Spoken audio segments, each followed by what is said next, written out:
The first time my new neighbor caught me staring, I was holding a garden hose like an idiot and watering the same patch of grass for so long it was starting to look concerned. In my defense, I wasn't trying to be creepy. I was trying to figure her out. That sounds worse. My name is Jake Morrison.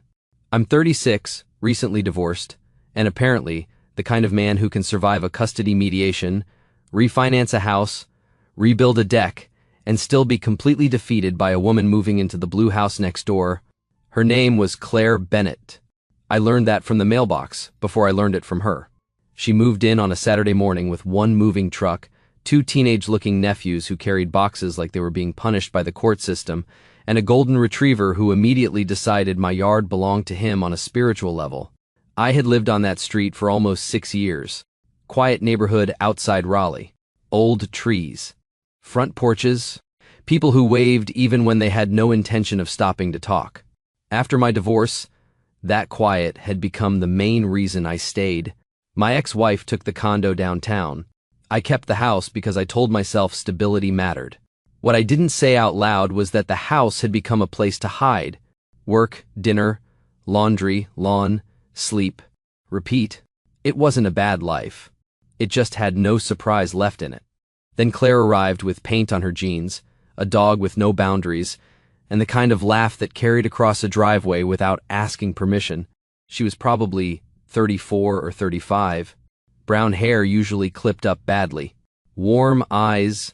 The kind of woman who looked friendly until she decided not to be, and then you immediately understood she had range. For the first week, we only exchanged neighbor things. Your dog is in my hostas. I'm so sorry. He seems emotionally committed. He's going through a transition. Then, do you know which day recycling goes out? Tuesday night. Actual Tuesday or neighborhood Tuesday where everyone panics Monday at midnight? Neighborhood Tuesday. Then, your porch light flickers. I know. That sounded like surrender. It is. That got a smile from her. I thought about that smile later while fixing my own porch railing, which was ridiculous and not something I planned to admit in court or anywhere else. The truth was, Claire made the street feel different. Not because she was loud, because she was alive in a way I had forgotten people could be without performing it. She drank coffee on her steps at 7 in the morning, with the dog sprawled at her feet. She painted her front door a deep green one afternoon and got a streak of it on her cheek without noticing. She carried boxes of old books inside and talked to them like they were difficult relatives. And yes, sometimes I noticed. Fine. Often. But I kept it contained. A glance from my yard. A quick wave. A casual comment while taking the trash out. Normal neighbor behavior from a man who had absolutely not started mowing his lawn in more careful lines since she moved in. The incident happened on a Thursday evening. It was hot. The kind of summer heat that doesn't leave when the sun starts going down. I was in my backyard watering the herb planters my sister had given me as a healthy coping mechanism, which was rude because the basil was doing better than I was. Claire was in her yard, trying to hang string lights along the edge of her patio. Trying was the key word. She had one end of the lights looped around a pergola post, the other tangled around her forearm, and the golden retriever, his name was Murphy, was proudly sitting on the extension cord like he had captured it in battle. I should have offered help immediately. Instead, I watched. Not for long. Long enough. She stretched up to hook the lights over the beam, lost the loop, caught it again, muttered something I couldn't hear, then turned her head and looked straight at me over the fence. I froze, with the hose still running. Claire's eyes dropped to the water pooling around my shoes, then lifted back to my face, one corner of her mouth curved. "If you want to look," she called, "just ask." The hose slipped slightly in my hand and sprayed my own ankle. Excellent. A dignified showing from all departments. I cleared my throat. I was looking at the lights. Were you? Mostly. Her smile widened. That is a very honest correction. I turned off the hose because at least one of us needed adult supervision. Do you want help? I asked. With the lights or with your staring problem? I looked at her. She looked back. Then she laughed, and the whole backyard seemed to loosen. With the lights, I said. The other thing appears chronic. Good to know. I walked over through the side gate because the fence between our yards was low enough to talk over but high enough to make climbing it look like a midlife crisis. Murphy greeted me like we had been separated by war. Claire handed me the tangled cord. "He's useless." Murphy wagged his tail. "He seems proud of it. He has confidence without evidence. Relatable." She gave me a quick look at that. Not amused exactly. Curious. That was the first moment I felt it. How easily she could shift from playful to perceptive. Like she heard the joke, but also heard the loneliness underneath it. I focused on the lights. Safer. We worked together for 20 minutes. I held the ladder. She hooked the strands. I untangled the cord. She told Murphy to stop trying to eat a zip tie. The sky went lavender over the rooftops, and one by one, the bulbs blinked on above her patio, warm and golden. Claire stepped back beside me and looked up. "Okay, that's better." "It is." She glanced over. "Thank you." "You're welcome." For a second, neither of us moved. The lights made her yard look softer than mine, less controlled, more lived in. A half-open paint can near the steps, a stack of books on the patio table, a dog toy under a chair, evidence of someone building a life instead of just maintaining one. Claire looked at me then and said, "Can I ask you something?" I almost smiled. "After tonight, I feel like I should be nervous." "You probably should. Go ahead." She leaned one hip against the patio table, arms folded lightly, eyes on mine. "You always this careful, Jake?" The question hit harder than it should have. Not because it was rude, because it was accurate. I looked away first, toward the new lights. "Depends what I'm trying not to break," I said. Claire didn't answer right away. When I looked back, her expression had changed. Still playful, but softer now, and maybe a little dangerous. "Well," she said quietly, "for the record, I'm not made of glass." Before I could answer, Murphy barked, ran between us, and knocked over an empty flower pot like emotional sabotage was part of his training. Claire sighed. "He disagrees." I laughed. A real one. The kind that surprised me because I had not heard it out of myself in a while. Claire noticed that, too. Of course she did. And when she looked at me again under those newly hung lights, I had the strangest feeling that my quiet little life had just developed a door I was either going to walk through or spend the rest of the summer pretending I didn't see. Claire ended up offering me a beer because, in her words, "You saved the lights, and Murphy has no concept of gratitude." Murphy wagged from under the patio table, unbothered by the accusation. I should have gone home. It would have been the clean choice. Neighborly favor done, polite goodnight. Retreat to my side of the fence where I could continue pretending that watching Claire Bennett move through the world did not affect my pulse in ways a grown man should probably have under better control. Instead, I said yes. So 10 minutes later, I was sitting in a metal patio chair under the string lights we'd just hung, holding a cold bottle of beer while Claire disappeared inside and came back with another one for herself and a bowl of pretzels. Neither of us touched much. The yard looked different at night. Softer. The green front door she'd painted looked darker under the warm lights. The dog toy was still under the chair. A half-unpacked box of books sat by the back steps. One of the titles on top was a gardening guide, which made me feel slightly better about the condition of my basil. Claire sat across from me first. Then, after Murphy sprawled across both our feet like a furry union agreement, she shifted to the chair beside mine. "Not touching." "Close enough." "That," she said, looking up at the lights, "is significantly better. I try to deliver dramatic transformation. You mostly delivered zip ties and emotional support. I contain multitudes." She smiled into her bottle. "I'm starting to believe that." There it was again. That dangerous thing she did, where a joke somehow came out sounding like she meant more than the joke deserved. For a minute, we just listened to the neighborhood settle. A lawnmower in the distance. A kid laughing down the block. Crickets starting up along the fence line. The kind of summer evening that makes people stay outside longer than they planned to. Claire tucked one leg under herself in the chair and said, "So, you always this careful, or did I just catch you on a heavily supervised night?" I looked at her. "We're going back to that. We never left it." Fair. I took a sip of beer and considered my answer. The easy version would have been another joke. Something light. something that let me stay likable and unreadable. But Claire had already proven she could hear the difference between funny and evasive. So I said, "More careful than I used to be." Her expression shifted. Not pity, just attention. "That sounds earned." It was. She nodded once. No follow-up demand. No dramatic pause, waiting for me to perform damage. Just room. That made me want to fill it. "My divorce was finalized about 2 years ago," I said. "No explosions, no police reports. Just a slow death by disappointment and bad communication." Claire winced. "That's somehow worse. It had efficiency. I hate efficient heartbreak. You seem very against most forms of heartbreak. I'm pretty progressive that way." I laughed. She smiled, but her eyes stayed on me. "You have kids?" "No," she nodded again. "That probably made leaving easier. It made the paperwork easier."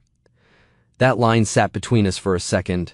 Then she said quietly, "Yeah, that sounds more true." I looked down at the label on my bottle. "What about you?" Claire leaned back in her chair, letting her head tip against it for a second before she answered. "Almost married," she said. "Did all the embarrassing pre-production, venue visits, spreadsheet tabs, one argument too many, then one honest conversation too late." I looked at her. She kept her eyes on the lights. "I left before the wedding," she said, which sounds dramatic, but really it was just delayed self-respect with a deposit attached. That got me smiling despite myself. She looked over and caught it. "What?" That was a very polished line for mild devastation. "I've had practice." There was a softness in her face now that hadn't been there in the yard earlier. Not fragility. Something more interesting than that. A woman who had broken one version of her life on purpose and was now figuring out what to build with the pieces. "That why you moved here?" I asked. "Partly." She took a sip of beer. "My sister lives 20 minutes away. I work remote most of the week, and I wanted a street where people still sit outside and wave and accidentally tell you their dog's medical history. That happens fast around here. Mrs. Hanley across the street told me about her beagle's digestive issues before she told me her first name." "That sounds right." Claire laughed softly. Then she looked at me again, and the mood tilted. "Can I tell you something slightly rude? Given the historical tone of this relationship, I'd be disappointed if you didn't." Her smile came back. "After the broken engagement, everyone got very gentle with me." Gentle? Careful. Soft voices. Loaded pauses. That look people get when they're trying to figure out whether a woman living alone means she's brave or sad. I knew that look. I had probably worn it more than once. Claire's voice stayed light, but only on the surface. I hated it. I hated feeling like people were responding to the emotional headline instead of the person in front of them. Something in my chest tightened. Maybe because I understood it. Maybe because I had been doing a version of the same thing with her. That carefulness she clocked in me, it wasn't only about my divorce. It was about seeing something I wanted and immediately trying to make myself smaller around it so I wouldn't have to risk wanting more. Claire tipped her bottle toward me. "That's why I said I'm not made of glass." I nodded slowly. I figured, "No, I don't think you did." Her voice softened. "I wasn't saying don't be kind. I was saying don't act like noticing me is some kind of offense." That landed hard because it named the exact thing I had been doing. I looked at her. "You think that's what I'm doing?" "I think," she said, meeting my eyes, "you're very aware of me, and I think you keep trying to make that awareness look polite." The neighborhood sounds seemed to fall away a little. Murphy snored at our feet like a tiny tractor. I let out a breath through my nose and said, "You make that sound accusatory." "I mean it as an invitation to honesty." That was somehow worse. I looked away toward the lights because they were safer than her face.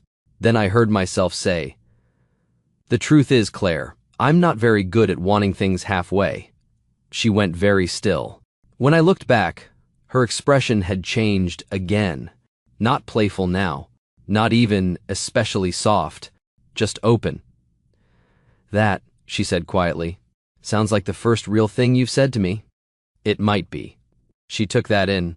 Then she set her bottle down on the table, turned a little more toward me, and said, "Okay, then let me be equally honest." My pulse shifted. Claire held my gaze and went on. "When you look at me from your yard, Jake, I don't mind. I forgot the beer in my hand. I noticed," I said. "I figured. You called it out with admirable violence. I believe in efficiency." That should have broken the tension. It didn't, because she was still looking at me like she had decided halfway truths were boring. Then she asked, voice lower now, "Do you know what I've been trying to figure out?" I shook my head once. She leaned back just slightly, enough to keep the moment from tipping too fast, but not enough to make it safe again. "Whether you're staring because you find me attractive," she said, "or because you're trying very hard not to." And just like that, my quiet summer got much more complicated. I should have given her a clever answer.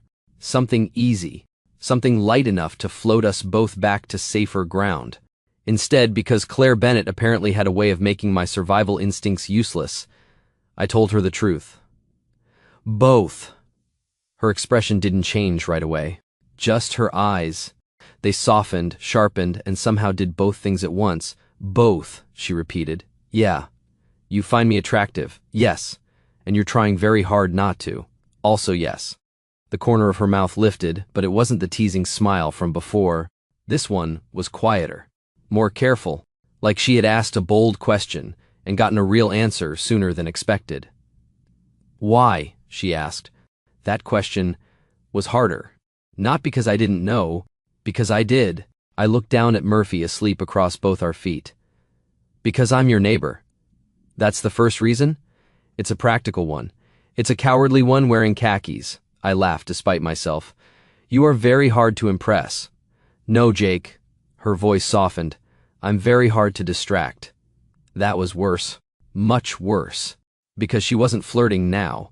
Not exactly.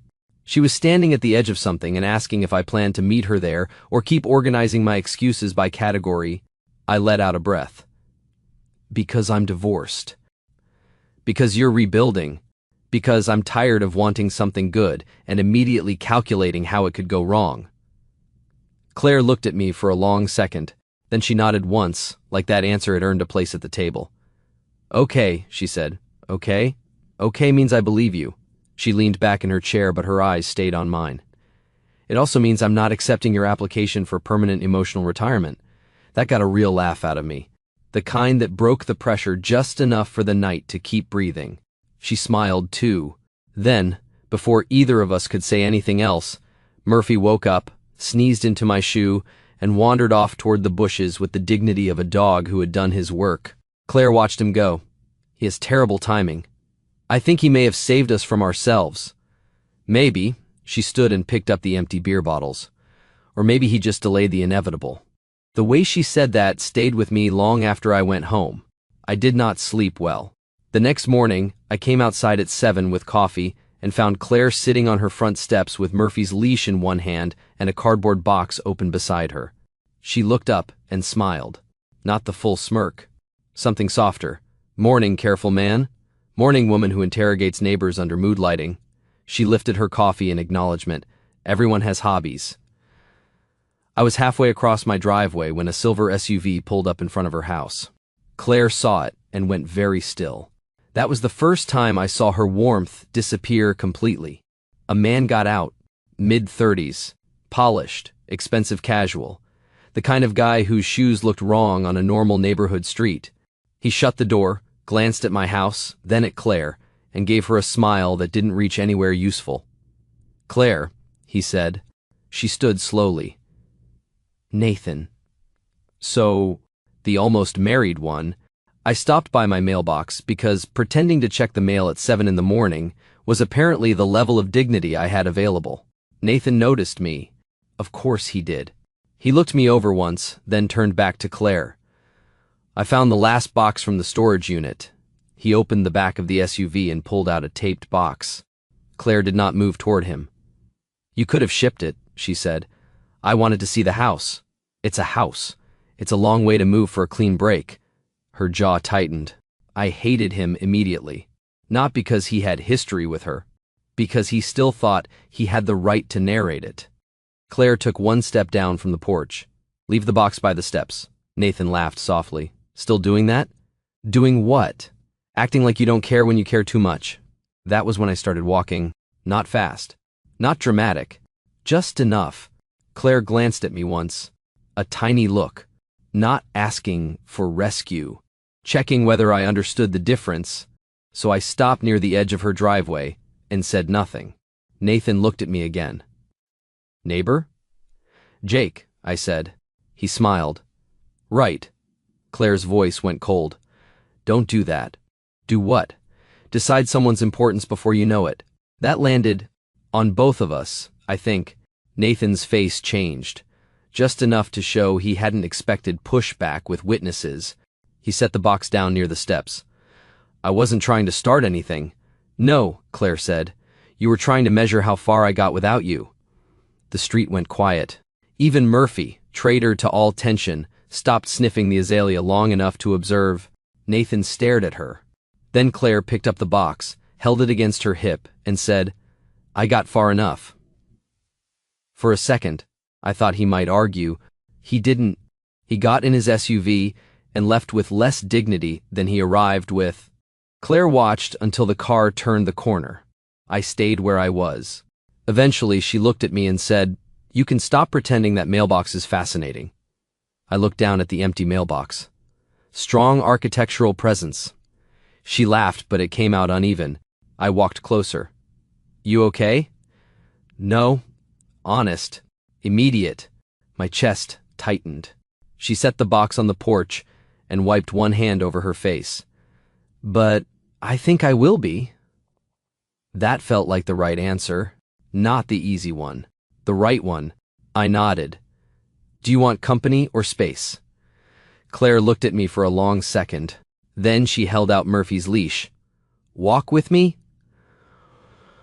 So I did. We walked 2 blocks without talking. Murphy led like he had received military instructions. Claire kept her eyes ahead, one arm folded across herself. Finally she said, "That was the man I almost married." I gathered. "And you didn't jump in. You didn't ask me to." She glanced over. "Thank you." I nodded. A little farther down the sidewalk, she said, "He always stepped in, not to help me, to own the scene." I looked at her. She kept walking. "That's why last night mattered," she said quietly. "You were careful, yes, but you were also listening. There's a difference." That sentence stayed with me longer than any flirtation could have. At the corner, Murphy stopped to inspect a mailbox like it contained secrets. Claire turned toward me. The morning sun caught her face, and for once there was no smirk, no shield, no easy joke. "Jake," she said, "I don't need you to rescue me from my past." "I know. But I also don't want to keep pretending I don't like how it feels when you stand beside me." I forgot every reasonable thing I had planned to say. Then she stepped closer, right there on the sidewalk, and added softly, "So the next time you want to look at me, maybe don't do it from across the yard." I looked at Claire on that sidewalk, Murphy's leash loose between us, and realized something uncomfortable. I'd spent 2 years telling myself I was careful, because careful was kind. But sometimes careful is just fear with better manners. Claire was standing close enough now that the morning felt less like a normal walk and more like a decision trying to happen in daylight. No string lights, no beer, no easy cover of night. Just her, me, a dog pretending to investigate a mailbox, and a sentence I could not safely laugh away. "So the next time you want to look at me," she had said, "maybe don't do it from across the yard." I took one slow breath. Then I said, "Okay?" Her brows lifted a little. "Okay? Okay? That is not your strongest line. I'm trying not to overcomplicate it. Historically unusual for you. Growth is possible." That got the smile I wanted. Small, real, still a little shaken from Nathan, but then I stepped closer. Not too much. Enough that she knew I had understood the invitation and wasn't going to pretend I hadn't. "I like looking at you," I said. Claire's face softened. The words felt simple and almost embarrassingly direct. But maybe that was what we needed. Not some polished speech, not some over-explained confession from a man who had spent too long hiding behind responsible distance. Just the truth. "I like the way you make the street feel less asleep," I said. "I like that you talk to boxes of books. I like that you painted your front door green because you said the house needed a spine. I like that your dog has no boundaries and somehow more confidence than half the men I know." Murphy wagged once, as if accepting the tribute. Claire's mouth curved. "He'll appreciate that." "And I like you," I said. Not in a neighborly way. Not in a, "you're pretty and new and my life is quiet" way. I mean, I like the way you see things. I like the way you call me out. I like that when you ask a question, you actually want the answer. She looked at me for a long second. Then her voice came quieter. "You really don't do halfway." "No." "Good," she whispered. "I'm tired of halfway." That was the first moment I thought I might kiss her. Right there on the sidewalk. Morning sun, dog leash, someone's sprinkler ticking across a lawn 2 houses down. Then Mrs. Hanley stepped out onto her porch and called, "Murphy looks wonderful today." Claire closed her eyes. "Of course," I laughed under my breath. Murphy barked proudly. Mrs. Hanley waved like she hadn't just interrupted the most important moment of my post-divorce life and went back inside. Claire looked at me, trying and failing not to laugh. This neighborhood has no respect for pacing. Honestly, that may have saved us from becoming too dramatic near municipal landscaping. That would have been terrible for property values. We finished the walk, but something had changed. Not officially, not loudly, but the distance between us had stopped being neutral. When we got back to her house, Nathan's box was still sitting on the porch. Claire looked at it, then at me. "I should probably open that. You want me to stay?" She didn't answer immediately. Then she nodded. "Yeah," she said, "I do." Inside, her house still had that half-moved-in feeling. A few finished corners, a few chaotic ones, books stacked near the living room wall, paint samples taped beside the kitchen doorway, a framed print leaning against a chair like it had given up waiting to be hung. She opened the box on the kitchen floor. I stayed by the counter, close enough to be present, not close enough to make it mine. Inside were pieces of a life she had almost entered. A stack of wedding planning folders, a framed photo from an engagement shoot, a guest book sample, a small white envelope with her name written in Nathan's careful handwriting. Claire looked at the envelope for a long time. Then she laughed once. Not happily, not bitterly either, just tired. "He kept all this," she said. "Why?" "Because Nathan likes proof that something happened exactly how he remembers it." She picked up the framed photo. In it, she was smiling beside him. But even from where I stood, I could see the difference. Her face looked polished, composed, like she had learned the shape of happiness and was performing it well enough to pass inspection. Claire studied the photo, then set it face down. "I used to think leaving meant I failed," she said. I didn't speak. She looked at the box again. "But I think staying would have been the failure." That felt important. So I said, "I think so too." She looked up at me. No joke this time. No defense. Just trust, offered carefully. Then she reached for the envelope, opened it, and read whatever was inside. Her expression changed. Not heartbreak.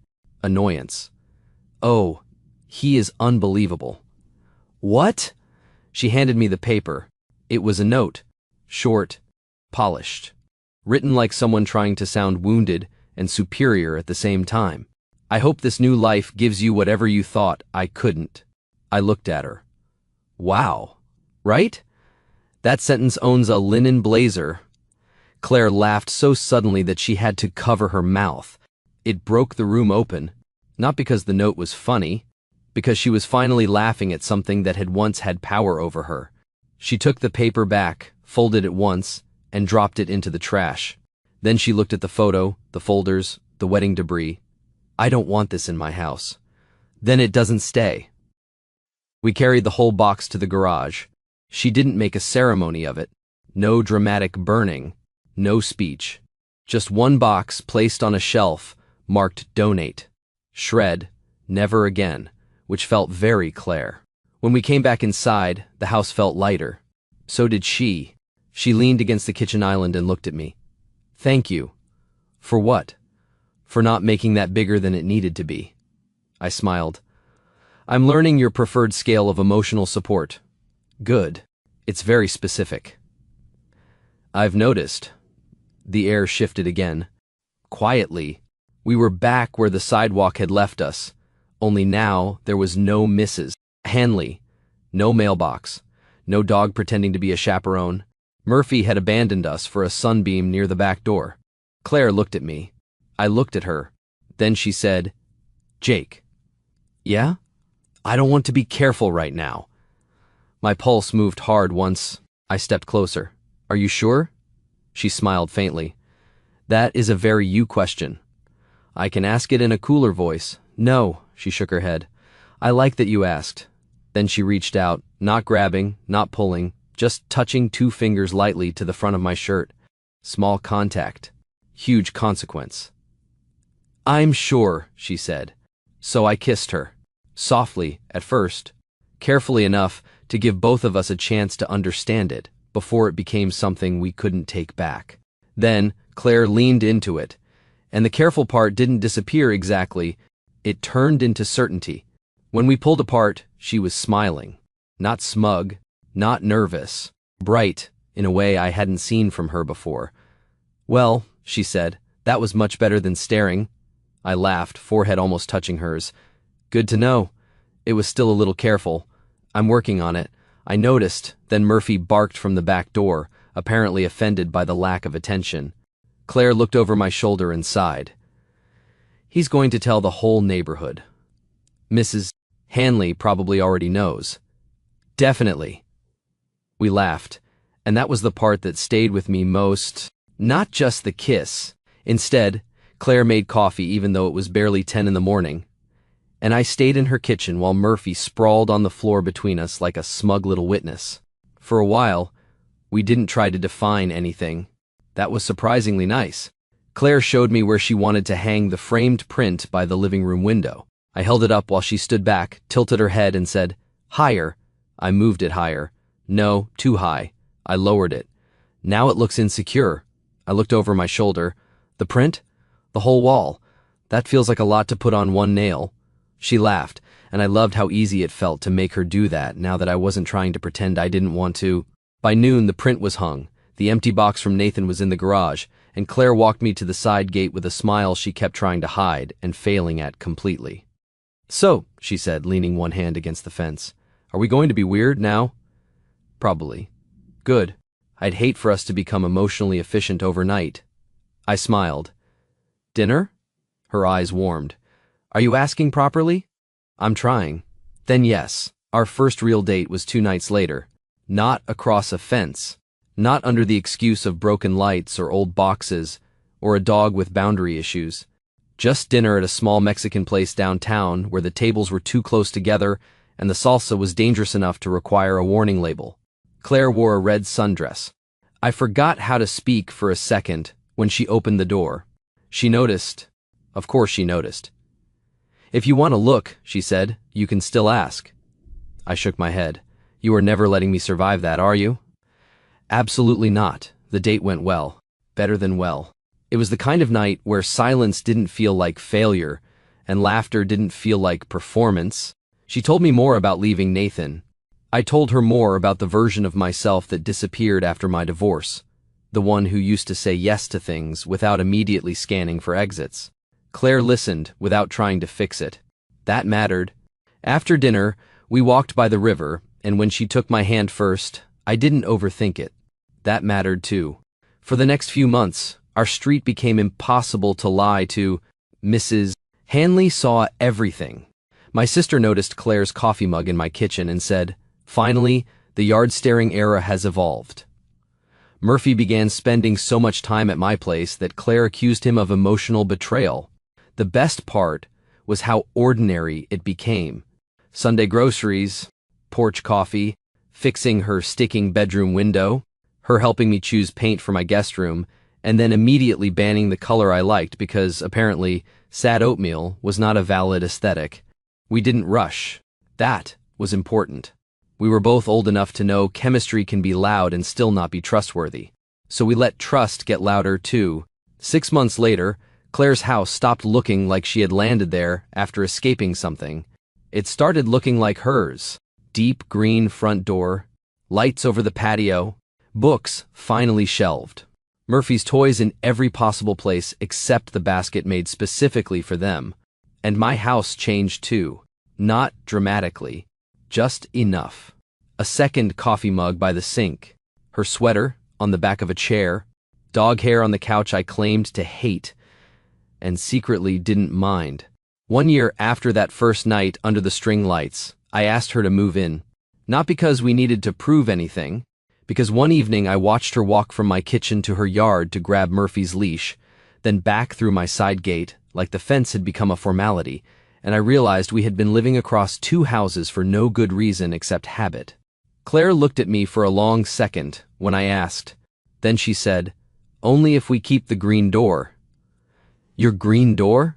"Our green door." That was the answer before yes. We sold my house the following spring to a young couple who seemed nervous and hopeful in equal measure. I moved next door officially, which Mrs. Hanley called the least surprising real estate development in this neighborhood. 2 years after Claire caught me staring from the yard, I proposed under the same patio lights we had hung together. Murphy was there, wearing a bow tie and looking betrayed by fashion. Claire cried before I got through the second sentence. Then she said, "Yes." Then she said, "For the record, I knew you wanted to kiss me the night with the lights." I looked at her. "Then why did you wait?" She smiled. "Because you needed to ask." We got married in the backyard. Small, warm, imperfect. String lights overhead. Murphy trying to eat a boutonniere. Mrs. Hanley giving unsolicited commentary from the front row. My sister crying loudly and pretending it was allergies. And the strangest thing was this. I did not feel like my quiet life had been replaced. I felt like it had finally been opened. Claire didn't make me less careful overnight. She just taught me the difference between care and fear. And sometimes, years later, when I catch her painting something in the yard or reading on the porch with one bare foot tucked under her, she'll look up, catch me watching, and raise an eyebrow. If you want to look, she'll say, "Just ask," and I always do.